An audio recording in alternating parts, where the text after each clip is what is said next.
be judged on whether or not we took a stand for life. Now is that time. Today we take a stand, and today I have good news. The Senate will vote on defunding Planned Parenthood before we go home in August.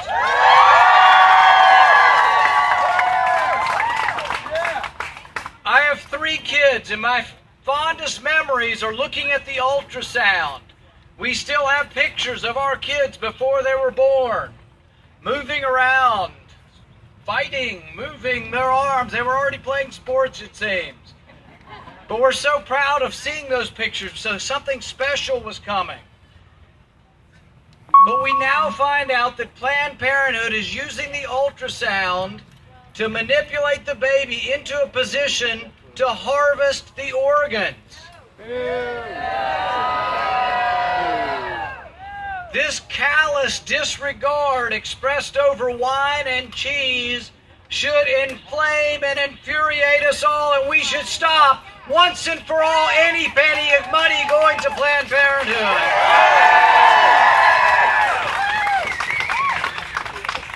And I'm calling today for Hillary Clinton to return the money she's been receiving from Planned Parenthood officials.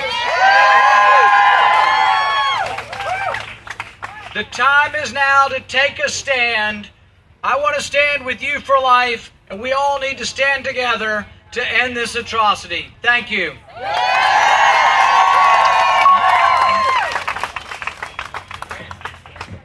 We are so thankful that Senator Rand Paul came and joined us today at our Women Betrayed rally. We have a little present for you. These are signatures from the last week of over 35,000 Americans who like to ask you, when you're elected President of the United States, that you will defund Planned Parenthood. Absolutely.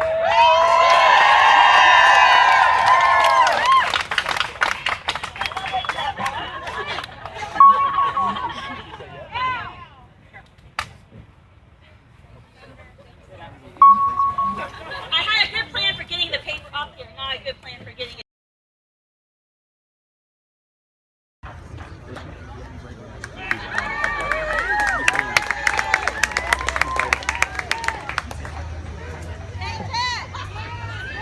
Go Ted! Go! God bless each of you, and God bless the United States of America. We are here today rallying for truth. We are here today rallying for life. The past several weeks, we've seen a series of videos come out of Planned Parenthood that are nothing short of horrifying. These are videos of senior Planned Parenthood officials laughing, swilling Chardonnay, and casually, callously, heartlessly bartering and selling body parts of unborn children. I would encourage every American to watch these videos. Regardless of your views on the right to life, even if you are a supporter of abortion, I would encourage you to watch these videos. And just ask a very simple question: are these my values? To see a senior Planned Parenthood official laughing and saying she hopes that she sells enough body parts of unborn children to buy a Lamborghini. There is no ambiguity in what we're seeing. And when we see the truth, after a time for truth comes a time for action. Today is a time for action. Today, the U.S. Department of Justice should open a criminal investigation into all of those individuals.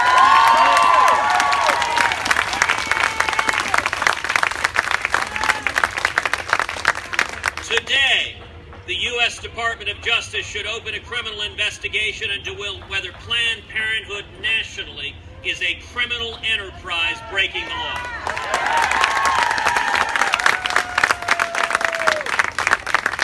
You know, I am an alumnus Office of the U.S. Department of Justice. I'm a former Associate Deputy Attorney General of the United States. The Department of Justice has had a long tradition over the centuries of fairly and impartially applying criminal law, enforcing criminal law regardless of party, regardless of partisan allegiance. How sad is it that almost no media observer thinks there's any chance the U.S. Department of Justice would actually investigate whether Planned Parenthood and these senior officials have violated federal criminal laws? Today, the Obama Justice Department is operating as little more than a partisan arm of the Democratic National Committee. When you have multiple individuals caught on tape apparently confessing to multiple felonies that carry with them long jail times, justice must be served. I call on the U.S. Department of Justice to enforce the criminal laws and investigate Planned Parenthood.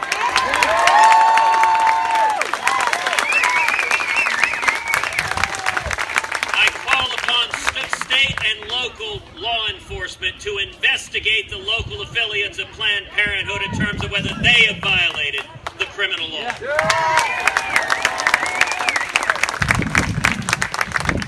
I call upon the United States Congress to hold hearings into whether Planned Parenthood is a criminal enterprise violating the federal criminal laws.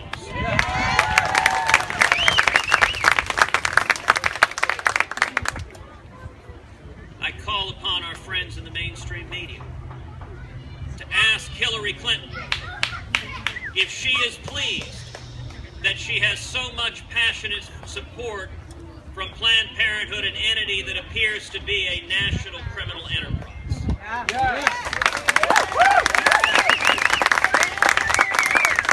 I call on mainstream reporters to ask Hillary Clinton if she supports Planned Parenthood's sale of body parts and direct violation of federal criminal law.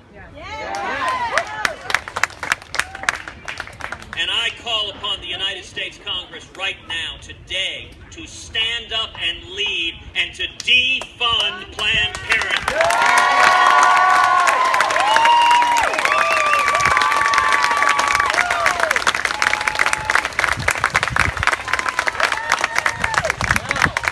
I have introduced legislation defunding Planned Parenthood.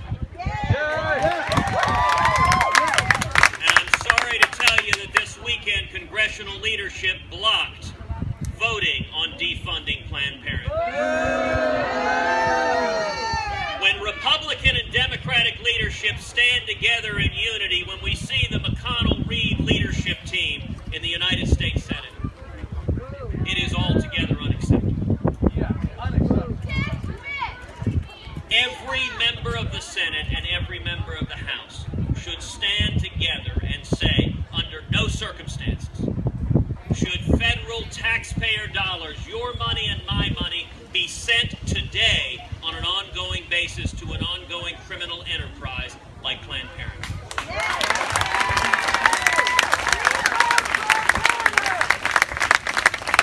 And let me be clear what we should demand. We should not demand an empty show vote.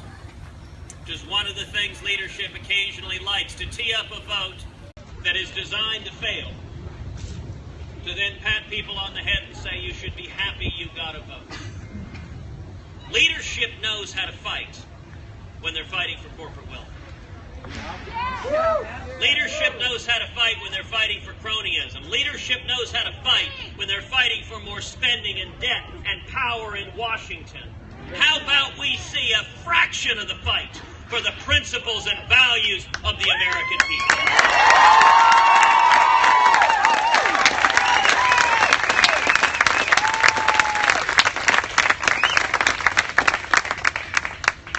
That leadership will not come naturally from the United States Congress, but it will come from each of you. It will come from men and women across this country who are standing up saying enough is enough.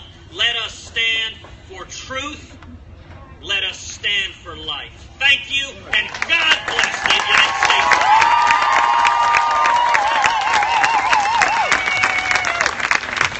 We have two more speakers today. Before Dr. Ben Carson comes up, we have Arena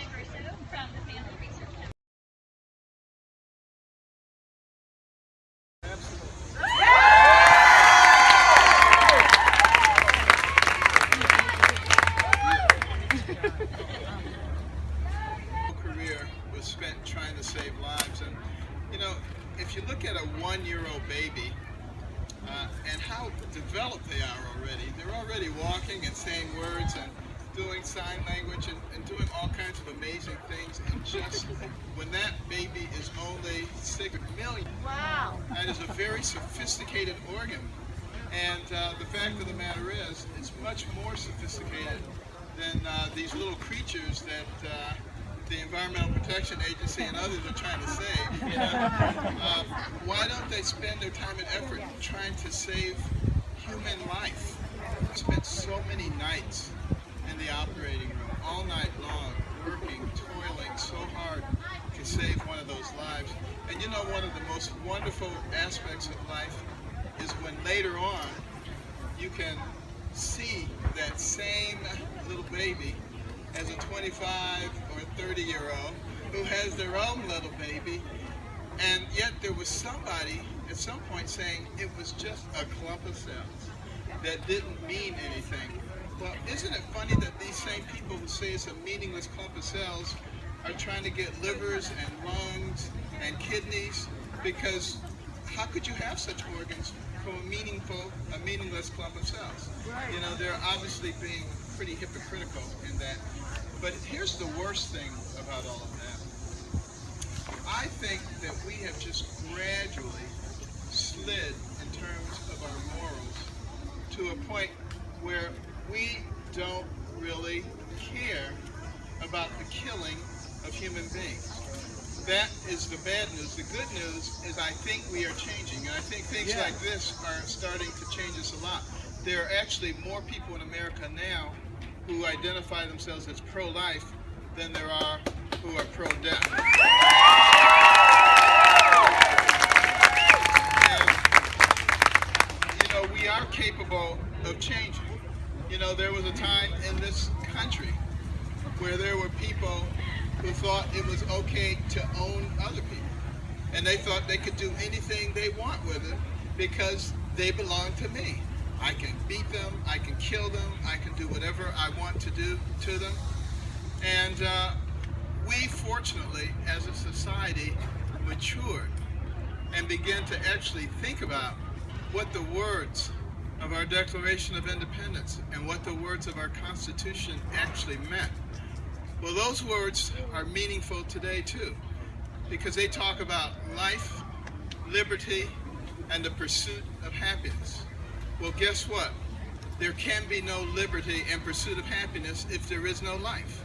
So, you know, we need to start thinking about who we are and what do we believe in. And, you know, this whole concept that that little baby, which is in the most protected place that it can possibly be, its mother's womb, is somehow an enemy of that mother, and that she has the right to kill it, is such a gross distortion of God's original intent, which was to put the baby in the safest place it could be, a relationship with a mother who would do anything to preserve that baby. And we have distorted that to this level. And you know, it's the kind of gradualism that we find in a politically correct society.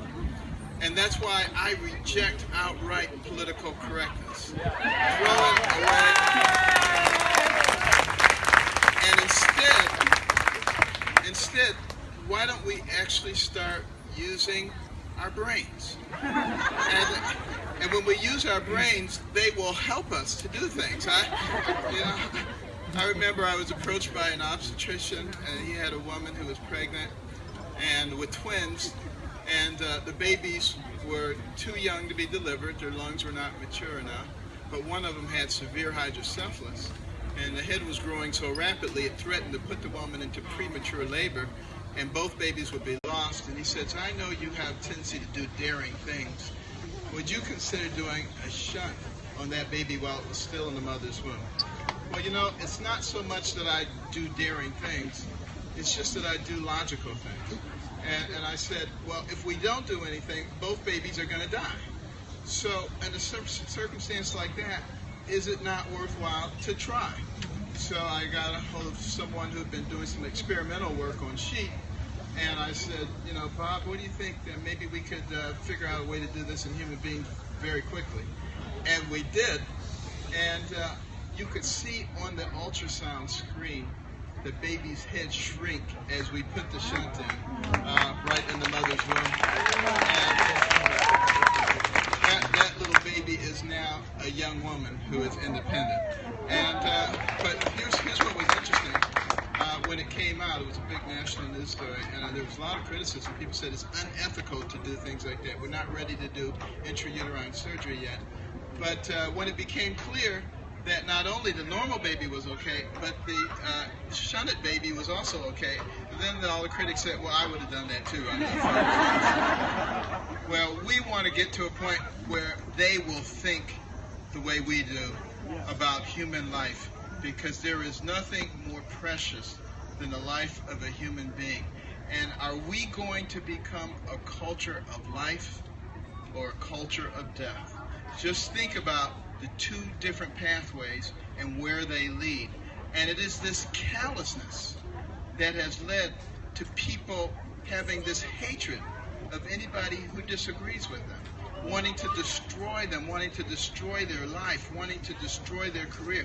This is all hand in hand. It is blatant evil that is going on in our society, and it is necessary for people of faith and people who have morals and values that made this into a great nation to stand up and be counted now and forever. Thank you so much.